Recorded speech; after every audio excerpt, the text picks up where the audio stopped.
Bom, a gente vai começar o dia, né, falando um pouquinho sobre elaboração de projetos, né? E aí a gente vai trazer para vocês, tá, alguns itens que nós julgamos serem essenciais para estarem numa proposta de apresentação de projetos, tá? Isso aí a gente não vai falar especificamente de nenhuma legislação, porque todas elas têm os seus formulários próprios, tá? Então, a gente encontra a lei estadual num formulário, né, para a gente digitar, né, um formulário já pré-determinado. A gente entra no sistema da lei de incentivo, a gente tem um outro formulário, mas também existe a possibilidade da gente criar os nossos projetos, tá, de uma forma mais livre, tá? Então, assim, eu vou submeter o meu projeto, seja para onde for, às vezes internamente dentro da própria instituição, né? A gente vai ver aqui uma situação onde eu preciso de uma autorização de uma instância superior dentro de um organograma da instituição. Então, eu vou colocar os itens e vou fazer essa submissão. Então, quando eu não tenho um formulário próprio, né, eu tenho um esqueleto, uma base para a gente fazer essa elaboração. Mas a gente percebe também que dessa forma a gente também enquadra praticamente em todos os formulários, porque às vezes há uma divergência de nomenclatura, né, mas basicamente eles vão tratar dos seus mesmos itens, tá? Então, na verdade, o que me faz levar a escrever um projeto? Normalmente eu tenho uma ideia, tá? E eu transformo essa ideia em ação. E se a gente está falando de gestão, essa ação se torna um negócio na área de esporte, né? Um negócio onde eu tenho que trabalhar a otimização dos recursos, do tempo, das pessoas. Então eu tenho que me organizar de uma maneira, né? E realmente eu vou tornar isso um negócio. E a proposta de elaboração de projetos nada mais é do que uma plataforma de comunicação. Eu estou levando a minha ideia a outras pessoas, a terceiros, para que eles entendam essa ideia e vão lá abraçar a causa, né? Ou eles vão aprovar, ou eles vão autorizar, ou eles vão comprar a ideia, né? Então vamos dizer que eu queira apresentar a proposta de projetos para uma entidade patrocinadora, né? Ontem nós tivemos aqui o painel de patrocinadores e eu quero apresentar para um deles. Então eu estou vendendo a minha ideia, né? E eu preciso comunicar que ideia é essa que eu tenho para saber se a empresa patrocinadora vai abraçar essa causa. Da mesma forma, acabei de falar que internamente eu posso pedir à minha instância superior, dentro da minha própria organização, eu quero criar um projeto. Mas que ideia é essa que você tem, João? E aí eu vou pedir uma autorização. Eu submeto meus projetos aos órgãos, né, incentivadores, eu estou pedindo uma aprovação. Então, todas as vezes que eu preciso, né, me comunicar, tá, eu transformo essa minha ideia em negócio. E aí, a gente ontem tratou de uma dinâmica de comunicação, né? O Emerson Abel, no primeiro dia, ele falou muito às vezes, a pergunta não é tão bem formulada a ponto de não ter o entendimento necessário para ter as respostas, né? Isso acontece também. Então, às vezes, muitas vezes, nós recebemos algumas diligências durante a tramitação do projeto, tá? Por que isso? Porque se é uma plataforma de comunicação, a outra parte que está do outro lado, ela pode não ter entendido determinada situação que você colocou ali no projeto e ela vai pedir um esclarecimento. Então, diligência não é uma punição, né? Pelo contrário, é para um melhor entendimento, para que a coisa flua realmente como precisa ser. Ok? E a gente está dentro de um cenário, né? Brasil, aí, com as suas dimensões, a gente tem ali muitas possibilidades, tá? Por quê? Por conta da diversidade, por conta das características bem heterogêneas das várias regiões no país, a própria localidade em si, né? Então, isso nos permite uma gama muito grande de intervenção da atividade esportiva, tá? Então, se eu perguntar para vocês, onde a gente pode desenvolver projetos esportivos? Os lugares são, né, bastante amplos, né? Eu na praça pública, dentro do clube, dentro da escola, na praia, no parque, aonde for, né? A gente tem a possibilidade de levar as nossas ideias e torná-las realmente em ações. Mas tem sempre aquela dúvida, né? O que eu vou colocar dentro da minha proposta? Então, acho que todos nós aqui, nós já tivemos ideias, né? Eu queria criar um projeto para eu disputar uma prova internacional, eu queria criar um núcleo de iniciação esportiva na minha localidade, eu queria organizar um torneio estudantil, né? Eu queria fomentar equipes esportivas na minha cidade. Então, acho que ideias aí a gente tem diversas, né? Eu, antes de começar a trabalhar na área, eu ainda era acadêmico, né, da educação física, eu tinha um caderninho onde eu tinha várias ideias de projetos que eu queria fazer. Nunca saía nada do papel, né? Eu era muito novo, mas assim, eu ia sonhando, né? E às vezes esses sonhos, mais tarde, eles vão virar realidade, tá? Mas aí paira uma dúvida. O que eu tenho que colocar nesse projeto? Será que eu sou realmente capaz de escrever um? Aqui temos vários profissionais da área de educação física, profissionais de outras áreas, e aí vem aquele receio. Será que eu sou professor? Será que eu sou gestor? Né? Ora eu estou na ponta do projeto, ora eu estou na retaguarda e estou dando suporte. Então, fica sempre naquela, será que eu estou fazendo as coisas certas? Será que tudo que eu estou colocando é realmente necessário? Como é que eu tenho que fazer isso? Então, a gente vai discutir aqui 8 itenzinhos que a gente considera essenciais na hora da elaboração dos nossos projetos. Bom, o primeiro deles é a apresentação. E aí é simples. É uma questão de redação, é uma questão de ordenação lógica das suas ideias, mas você bota um macetezinho para a gente conseguir fazer isso. Coloquem na cabeça de vocês um porquê. Imaginariamente, tenta responder a essa pergunta. Por que eu quero fazer aquela ideia acontecer? Tá?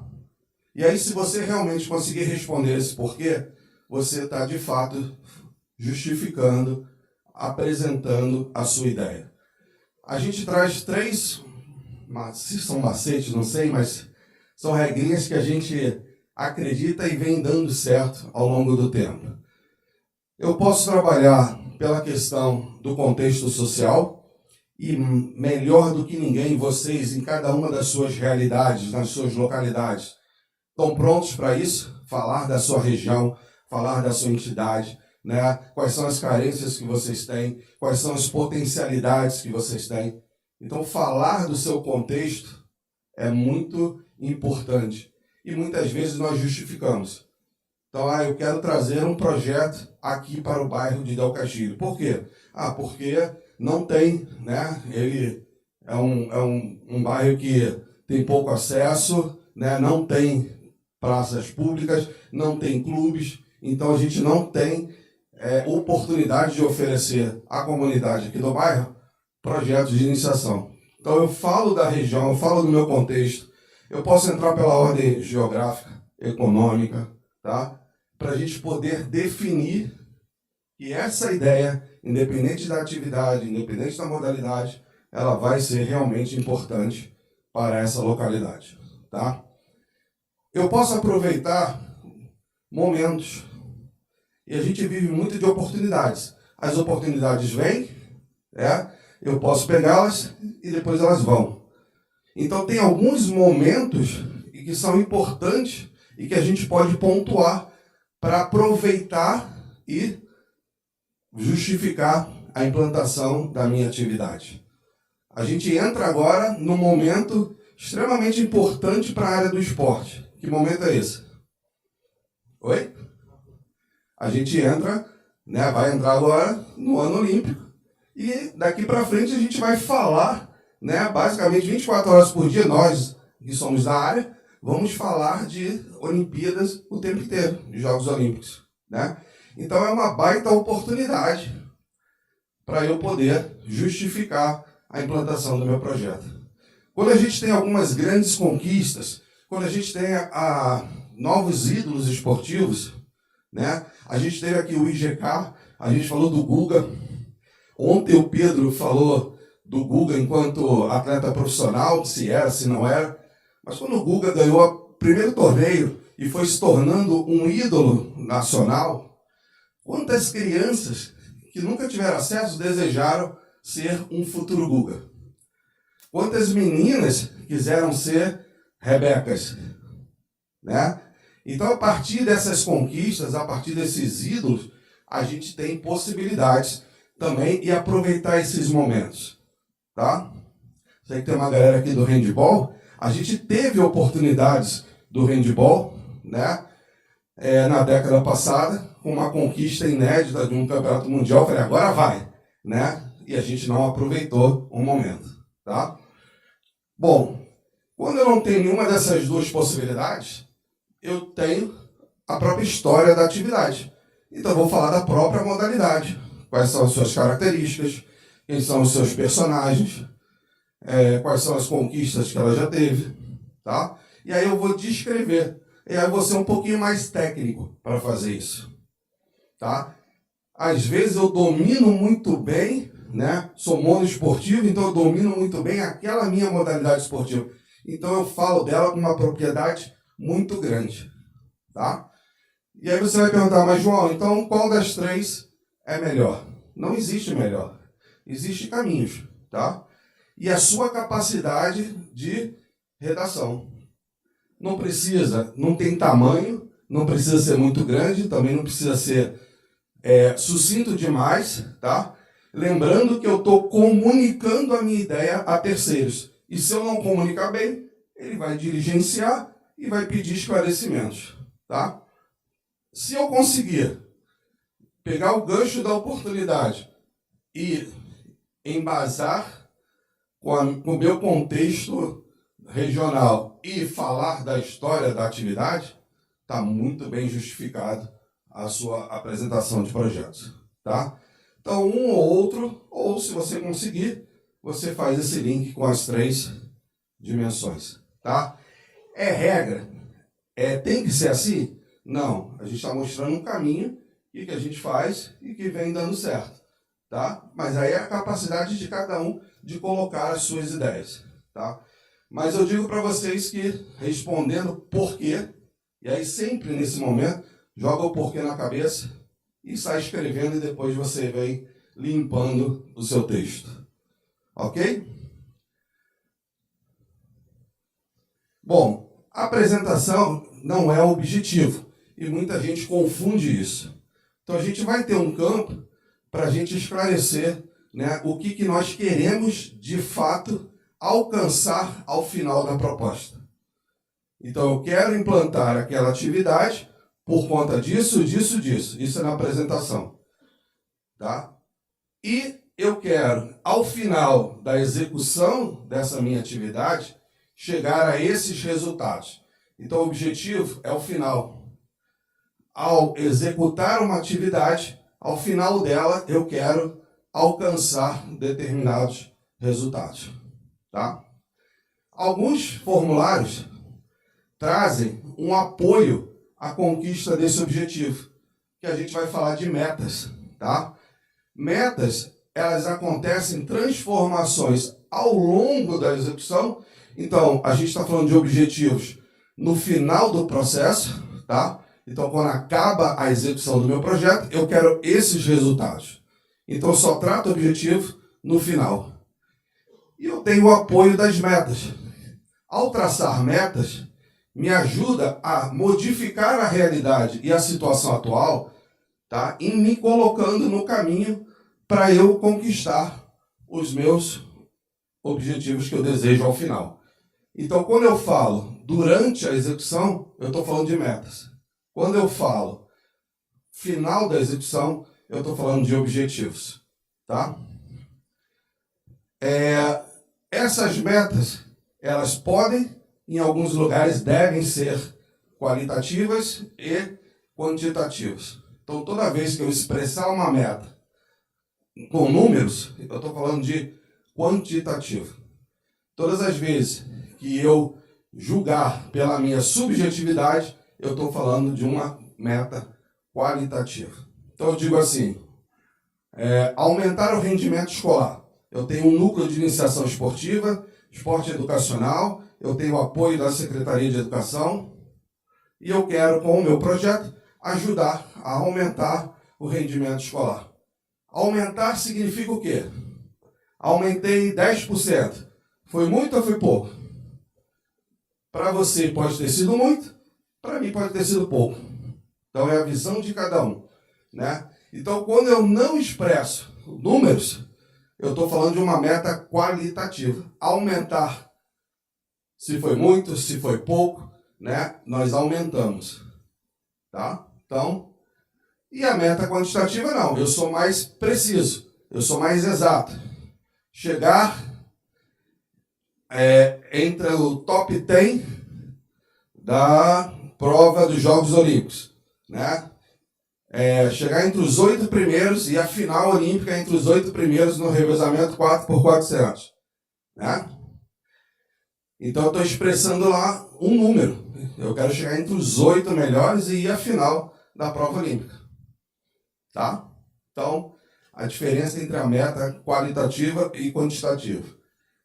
Todas as metas, elas precisam de mecanismos de controle. Porque não adianta eu traçar uma meta se eu não consigo acompanhar e verificar se realmente essa meta está surtindo o efeito que eu desejo, que está me levando a conquistar o objetivo que eu desejo.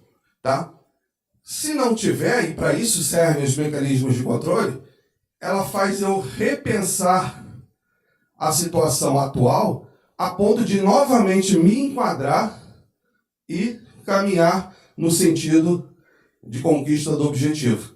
É muito ruim quando você não acompanha, não tem o controle, isso é uma das funções da gestão, quando você deixa a execução ocorrer e chega lá no final e fala assim, não alcancei o resultado que eu queria. O que acontece? Você consegue rever, obviamente, você vai pontuar o que realmente surtiu efeito ou não, vai revisar, mas você só vai poder colocar em prática no próximo projeto. A meta não. A meta, se ela acontece durante, eu não conquistei essa primeira meta. Essa meta não foi batida. Então está me avisando que eu estou saindo do trilho e que eu não vou conseguir chegar ao meu objetivo. Então, eu posso, inclusive, modificar o meu planejamento para acertar os ponteiros e continuar caminhando. Tá? E os mecanismos de controle? Eu vou tratar dos indicadores, tá? E dos instrumentos. Então, aumentar o rendimento escolar. O que indica para mim o aumento do rendimento escolar? As notas, né? As notas melhoraram dos alunos. Os alunos passaram a ter conceitos melhores. Então, é um indicativo que houve uma melhora, um aumento, tá? E o instrumento? Como é que eu provo? Porque não adianta falar, melhorou. Mas melhorou como, João? Me prova aí que melhorou. O boletim, o instrumento, né? Então, todas as metas, elas precisam ter pelo menos um indicador, né? E os indicadores precisam de pelo menos um instrumento de verificação. Então, o instrumento, para mim, é o boletim. Prova lá que a nota está escrita lá. Eu tenho um comparativo em relação à nota da avaliação anterior e eu provo que teve uma melhora de rendimento. Ok? Às vezes é um depoimento. Alguma professora do primeiro segmento aqui? Não? Tem professoras do primeiro segmento, às vezes elas precisam fazer relatórios do desempenho do aluno durante aquele período. Então, ela faz relatório por relatório. E, às vezes, na avaliação que ela está fazendo, e o relatório é um instrumento, ela está dizendo lá que o aluno teve melhoras. Melhoras no sentido da atenção, melhoras no sentido da prontidão das respostas, né? Então, ela vai também ratificar naquele documento que ela faz, que ela consegue dizer para a gente que aquele aluno teve a sua melhora. Ok? Bom, depois a gente vai falar um pouquinho dos dados do objeto do projeto, né? Então, onde ele acontece, quando ele acontece e o horário, né? São mais informações mais precisas. Mas o primeiro item ali me chama a atenção pelo seguinte: todo projeto tem início e fim, tá?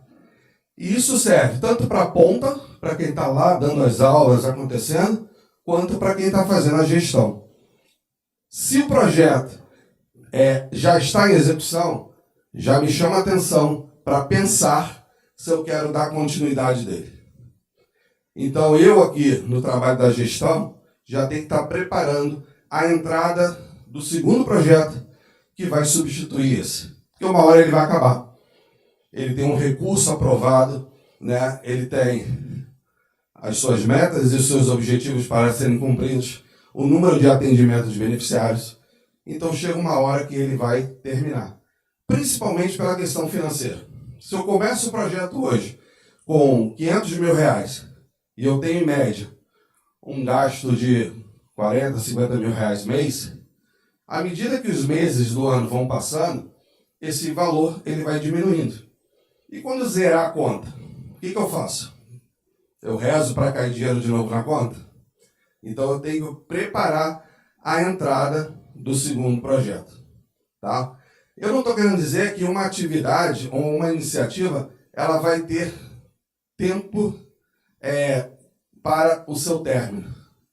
A atividade ela pode ser contínua. O projeto que sustenta ela para que ela aconteça precisa ser renovado de tempo em tempo, tá? Então, observem dentro dos formulários possibilidades do prazo de duração do projeto, quanto tempo pode durar.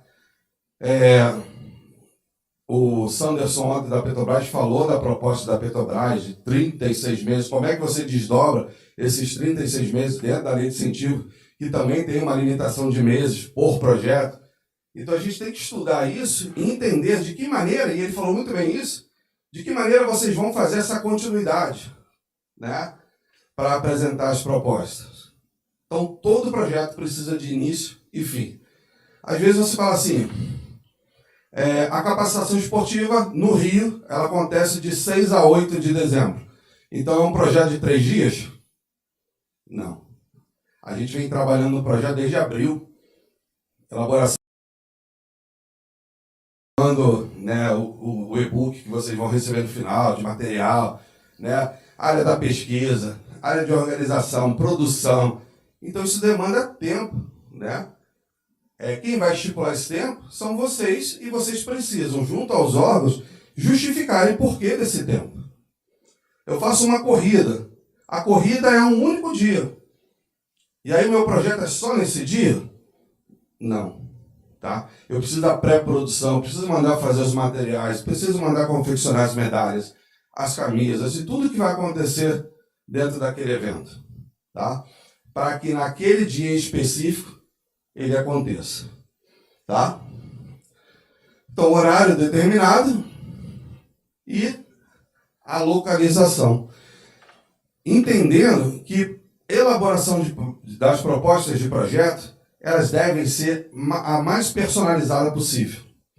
Tem gente que faz cópia, né, e encaminha para 10 empresas. Não vou nem botar um número muito alto, mas encaminha para 10 empresas, né? E você falou de uma maneira tão generalizada que não sensibilizou ninguém. A Gisele falou aqui ontem disso, o Marcelo da IGK ontem falou, né, da Mesbla e da Arapuã, das lojas, né, da entrega a mais, tá? Então, quando a gente vai apresentar a nossa proposta, a gente precisa verificar onde está indo essa informação que eu estou dando. Porque muitas vezes, no nosso entendimento, o que eu estou dizendo é muito fácil de entender. A capacitação esportiva ela acontece no Centro de Convenções do Nova América.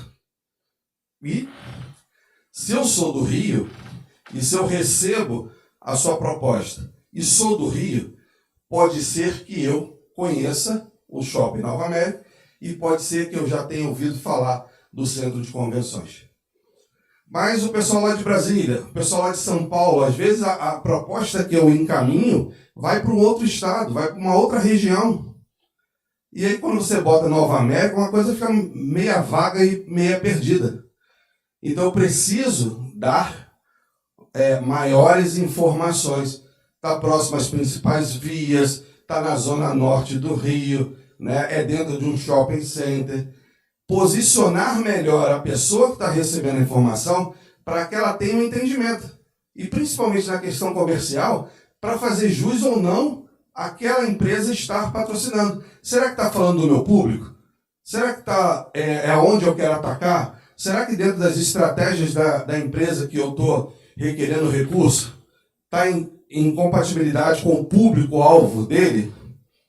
Né? Porque não adianta a gente apresentar uma proposta para uma empresa que vende produtos fora do Rio, né? Que não tenha comunicação com o tipo de público. Às vezes, prioritariamente, meus produtos, a empresa vende seus produtos numa determinada região mais específica e para um público, né, de situação econômica maior. Então, não interessa aquela empresa estar dentro de um evento desse. Então, eu tenho que fazer a leitura, entender o perfil das pessoas que estarão no encontro, né? A gente vai ver no item seguinte, para entender quais as empresas potenciais para serem atacadas. Tá? Por isso não adianta pulverizar, entregar para todo mundo. E cada vez que eu entrego uma proposta, eu preciso dar uma personalizadazinha, né?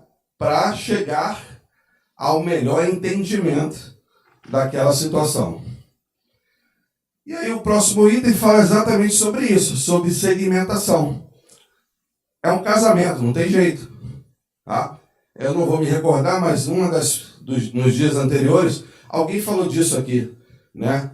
Que eu estou com um produto X e tendo o público Y. Eles não têm conexão. Se não tem conexão, não vai ter esse casamento e não vai ter o aporte para isso. Da mesma forma, na área técnica, o pessoal dos órgãos que avaliam os nossos projetos, eles precisam entender se a proposta que você está encaminhando tem compatibilidade técnica com a faixa etária, com a região, né? Com o público beneficiário que você está sinalizando dentro da tua metodologia. Tá? E aí a gente vai falar tecnicamente. Meu público é de 5 a 7 anos, eu quero quero um projeto de rendimento, de alto rendimento, a gente usa muito essa expressão, né? Alto rendimento é uma categoria dentro do rendimento, tá? Mas, ainda assim, eu falo que uma criança de 5 a 7 anos está no alto rendimento, né? E eu vou trabalhar uma determinada modalidade que tem uma complexidade muito grande. Faz algum sentido? Para alguma modalidade esportiva, né? De repente uma ginástica, embora ainda muito cedo, né? A maturação da ginástica a gente sabe que é antes, mas não faz sentido eu estar com uma manifestação esportiva numa situação, né? A faixa etária em outra e a modalidade também às vezes muito técnica, né? Aí o pessoal da área vai poder se expressar bem entre movimentos naturais, movimentos culturalmente adquiridos, né? E aí eu preciso ver se tem condições técnicas disso acontecer. Então, segmentar o nosso público, dizer para quem é extremamente importante. Tá? E eu tenho diversas maneiras de fazer isso. Questão de gênero, questão de idade, questão de região geográfica, né? Meu projeto é para o interior do Rio, na cidade de Rio Bonito. Cadê o secretário? Aí, eu vou levar lá para a cidade dele o projeto. De novo. Então, assim, eu estou direcionando para uma determinada região. Secretário, eu vou poder atender pessoas de fora do município? A gente vai mapear esse público-alvo. Quem serão? Né? Só da região? Só daquela determinada faixa etária? Só daquela determinada profissão? Isso ajuda, inclusive, aos possíveis patrocinadores de entenderem o tipo de público que vai estar no meu evento. Corrida dos médicos. É uma corrida aberta, normalmente é uma comemoração na categoria dos médicos. E quem vai estar lá, em sua maioria, pessoal da área de saúde. Quais são as empresas que vão querer estar lá para se comunicar com esse público? As indústrias farmacêuticas, o plano de saúde, situações que tenham relação direta com a categoria que está fazendo a prova. Se é uma corrida infantil, a indústria farmacêutica pouco vai querer falar com esse público. Tá? Então, por isso que segmentar o nosso público é importante. Tanto para as questões comerciais, para as questões técnicas dessa minha atividade. Agora chegou a hora de eu falar tecnicamente da minha atividade. Tá? A gente colocou ali desenvolvimento, mas em vários formulários, a gente encontra a palavra metodologia. E o que é metodologia? Mostrar como eu vou fazer. Então eu já falei o que é, para quem é, onde é, quando é, né? Na linguagem jornalística eu já dei quase todas as informações. E agora eu estou dizendo como vai acontecer. Vou colocar as minhas informações técnicas.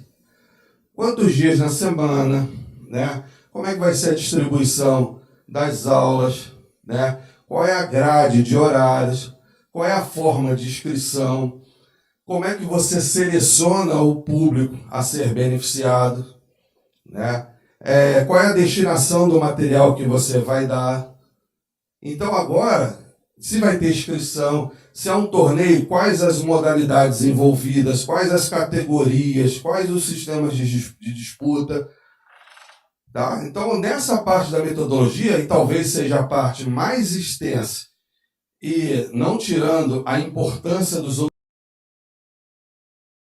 na parte técnica que você vai ter, de fato, o julgamento se realmente tem fatores favoráveis à aprovação da sua proposta. Tá? Então, carreguem nos detalhes técnicos, carreguem nos detalhamentos. Tá? E lembrando, sempre, né, a gente vai lembrar disso, porque às vezes, de novo, diligência. Aí você responde uma diligência, às vezes o técnico faz uma segunda diligência.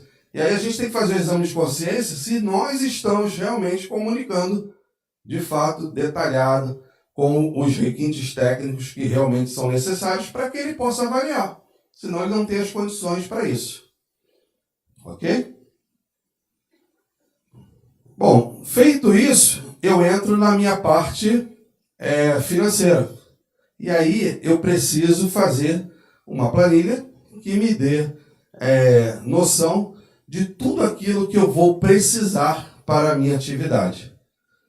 E aí uma sugestão que eu dou, e em vários formulários acontece, inclusive na lei de incentivo, tá? Já tem, a gente chama de macroações, né? São pré-categorias já definidas, são 26, Michele, por aí, né? Macroações, e dentro dessas macroações você vai colocando os itens pertinentes àquela ação. Então, ação uniforme. O que é uniforme? É camisa, é short, é meia, é tênis, e por aí vai, dentro de cada uma das especificidades das modalidades. Tá? Eu tenho serviços operacionais. O que eu preciso? Eu preciso de serviço de limpeza, eu preciso de serviço de carregamento de material. Tá?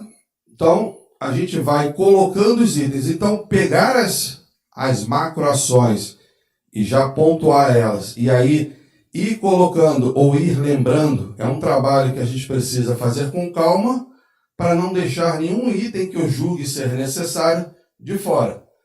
Então, eu começo sim pela atividade fim. O que eu vou precisar para a aula em si? O que eu vou precisar para a corrida? e depois eu venho de trás para frente até chegar na parte da gestão. Tem lá dentro, né, um assistente administrativo, né, um serviço de prestação de contas, o apoio contábil. Se você passar rápido pela situação e não fizer um ponto importante aí nesse item, você vai acabar deixando itens de fora, tá? E dependendo da legislação, você não acrescenta depois, tá? E você vai ter que arrumar recursos para isso. Se você não colocou na sua proposta, foi aprovada, você recaptou o recurso para executar, daí você vai ter que arrumar uma segunda fonte de dinheiro bom para poder cobrir essas despesas que não foram previstas, tá? Então a gente sempre sugere fazer uma divisão de ordem material, pessoal e de espaços físicos. E isso vai me dar um custo operacional da minha atividade, tá? E aí a gente precisa entender as legislações para saber de que maneira eu preciso comprovar esses custos. Porque tem muita gente que faz planilha orçamentária e vai chutando valores. Lanche, bota aí na planilha 200 mil. Esse 200 mil pode ser pouco ou pode ser muito. Às vezes você olha assim e fala, 200 mil de lanche, que lanche é esse? Né? Só que na hora que você vai somar o tempo de execução da tua atividade, de um ano, pelo menos, tem aula todos os dias, você atende 100 crianças por dia, a isso nós chamamos de memória de cálculo. Então, às vezes, quando não é bem justificado, você recebe uma diligência que fala assim, explique como você chegou ao valor desejado. Né? E aí você vai colocar. São 100 crianças que fazem aula 5 vezes por semana, recebem um kit lanche por dia, então por semana já são 500 lanches, né? Vezes 4 semanas do mês, 2.000, vezes 12 meses do ano. São 24 mil lanches. Ao preço de R$ 9,00 o valor unitário de cada kit, eu tenho 212 mil reais para lanche. Então, os 200 mil que saltou aos meus olhos, que eu achei que fossem valores estratosféricos, ficou faltando 12 mil ainda. Porque dentro da minha memória de cálculo, eu mostrei a minha utilização daquele lanche, que tem um valor baixinho de R$ 9,00 por dia, mas todo o processo dele vai custar para mim 212 mil. E assim eu preciso fazer com todos os itens que eu julgar necessário. E aí sim eu vou ter um valor real da minha proposta que eu vou apresentar.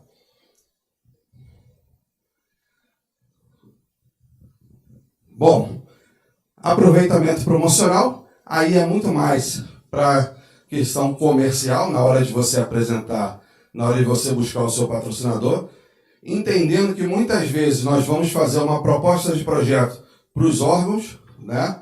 Seja secretaria, seja ministério, que aí a gente vai ser muito mais técnico, e eu vou fazer uma segunda proposta de projetos para fazer a parte comercial.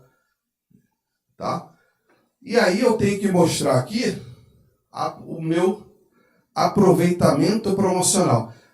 Uma das perguntas que as empresas fazem, e a Gisele falou isso aqui ontem da Enel, né? Onde a marca vai aparecer? Qual é a publicidade que você vai dar nela? Tá? Então você vai mostrar. O Léo terminou o dia de ontem falando que é uma troca. Então a gente tem que se acostumar que a gente não vai pedir um patrocínio, a gente vai negociar um patrocínio. Porque você também está dando a sua atividade para que ele faça a publicidade que ele tanto quer. E aí é uma troca. Tá bom para você e tá bom para a empresa? Vamos ajustar esse plano de mídia ali? Você deu camisa, você deu backdrop, você deu name right, né? Você deu uma série de propriedades. Você fez um conjunto e distribuiu, né? A Gisele falou disso ontem, né? De alguns itens que você pode melhorar a comunicação e a visibilidade da empresa. Ela falou assim, se eu não consigo name right, se eu não consigo ser o apresentador, mas eu posso ser o segundo, eu posso ser o master, né? E aí, essas propriedades que são suas, porque o evento é seu, você vai nomeando e você vai negociando. Não pode ser tudo para todo mundo, a não ser que você receba cotas iguais, valores iguais. Ainda assim, não necessariamente precisam ser iguais. Tá? Mas se um deu mais dinheiro, ele também tem o direito de aparecer mais. E a gente tem que dosar isso. Eu vejo muitas vezes na prática uma costas de camisa que todas as marcas estão do mesmo tamanho, da mesma forma, né? E tem uma poluição visual que acaba você não vendo ninguém na camisa.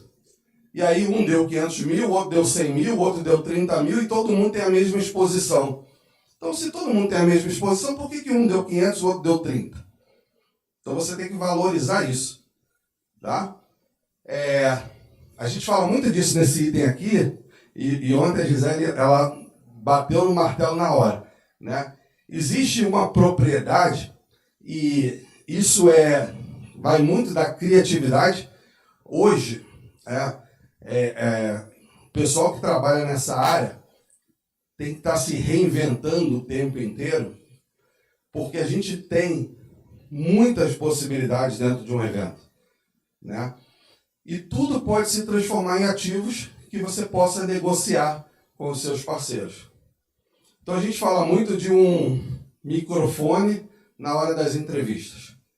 Né? Hoje você tem, por exemplo, no futebol, você tem a entrevista de campo, onde você não perde o ambiente onde está sendo envolvida a entrevista, porque aquela entrevista ela faz parte do momento do jogo. Então, intervalo do jogo, você vai lá, chama um cara de entrevista antes do jogo, depois do jogo, você ainda quer pegar a emoção do ambiente. E aí, o que você fez hoje? Você tem um mundão de um gramado atrás, às vezes maltratado, às vezes é um estádio que não está legal. Hoje se tem um backdrop móvel, você arrasta lá um carrinho, tem roda, alguém vai e coloca ali o carrinho, e aquele lugar é um lugar específico para uma entrevista do campo. Passado aquele momento, você tem hoje uma sala de imprensa, com todo o aparato necessário para que a coisa seja comunicada online, direto. Né? E aí nessa sala, ela também é adesivada, né? Ela também tem outros ativos, e um deles é o microfone. É uma plaquinha desse tamanho assim, ó, que fica aqui. Essa plaquinha vale muito dentro dos projetos. Por quê?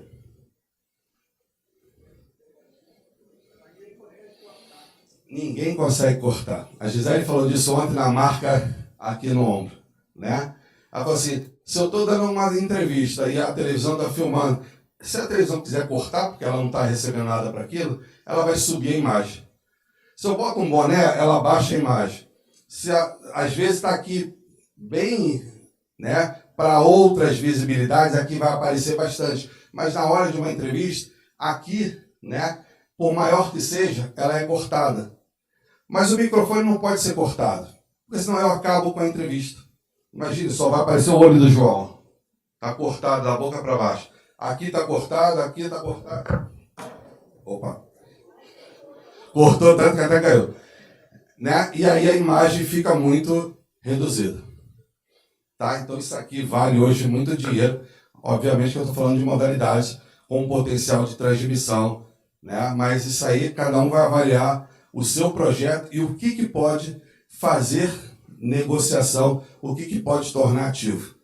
Eu poderia muito bem hoje ter empresas aqui que estivessem ali fora distribuindo a amostra grátis dos seus produtos, que estivesse aqui para comunicação, né? Que a gente pudesse estar aqui no microfone de vez em quando falando apoio tal, patrocínio tal, né? Quantas vezes, quantos segundos, qual é a centimetragem, qual é a repercussão. Hoje tem uma mídia social, né? Hoje tem um ativo que é muito importante que as empresas falam, como é que é a sua rede, quantos engajamentos você tem, quantas pessoas são seguidoras da tua página. Tá? Eu acho que ontem, o painel ontem de patrocinadores ele foi muito rico nesse sentido, de pontuar para a gente quais são as necessidades que eles têm, as dores que eles têm na hora da avaliação de um projeto. Está cumprindo o que eu desejo? Porque se é uma troca, não pode ser bom só para a gente. Tem que ser para os dois. Tá? E, pessoal, para encerrar, a gente vai colocar os anexos. O que são os anexos? É tudo aquilo que reforça o meu texto. Se eu falei lá no item 5, na minha metodologia, eu falei da grade de horários, eu coloco a grade anexa. Tá? Se eu falei no percurso da corrida, vai lá no Google Maps, desenha o percurso da corrida, marca lá e entrega. Se eu falei no item 7 do aproveitamento promocional, da posição da marca na parte superior da camisa, no tamanho tal por tal, desenha um layout do uniforme e coloca o espaço da marca.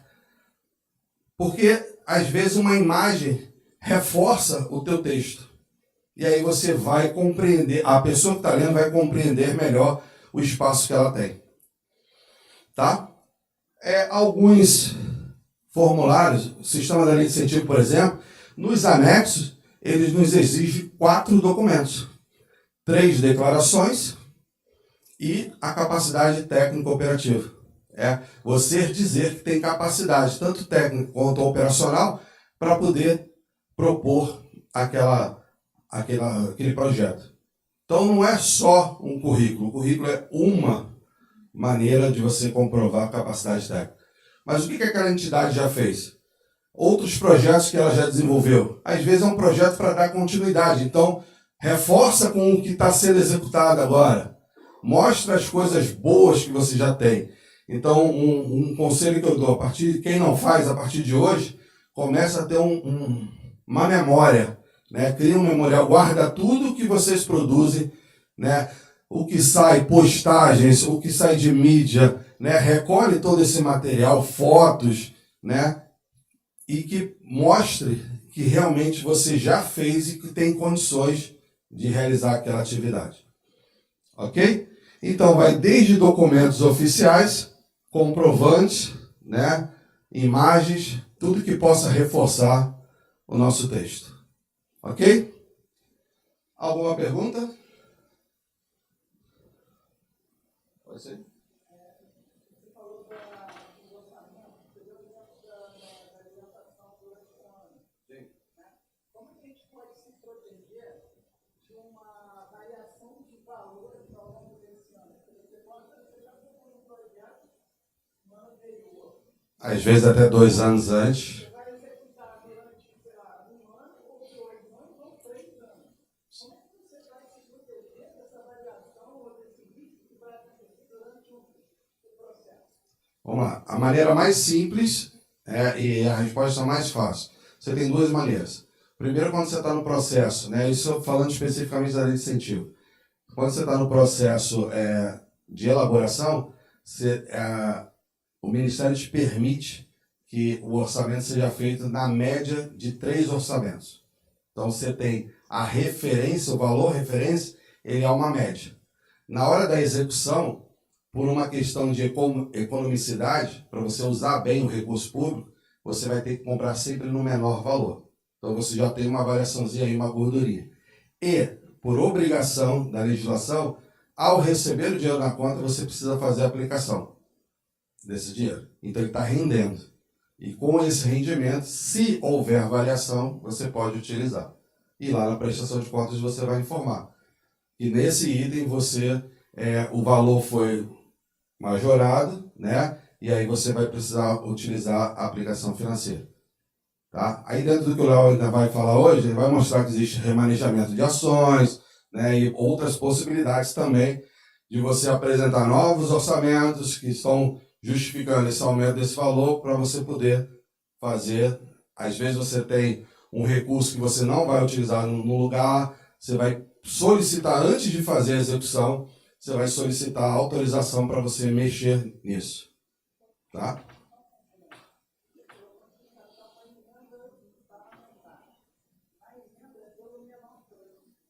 Basicamente, todo recurso público é pelo menor preço. mas o dinheiro está aplicado também. A média é para fazer... Não, estou falando no caso da lei de incentivo, né? Mas a aplicação ela é obrigatória. E aí, antes de você executar, se você está encontrando um valor maior, solicita o reajuste, se você pode, nesse caso da emenda, se você pode vir a usar por conta desse valor que está maior.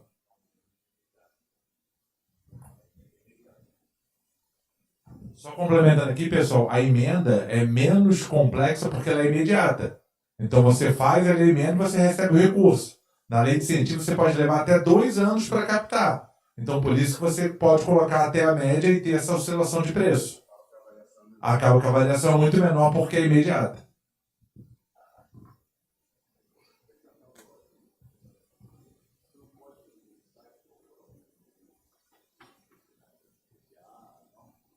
Não. Isso. E a aplicação em resgate automático, para que você possa usar quando você realmente precisa. Ok? Obrigado, pessoal.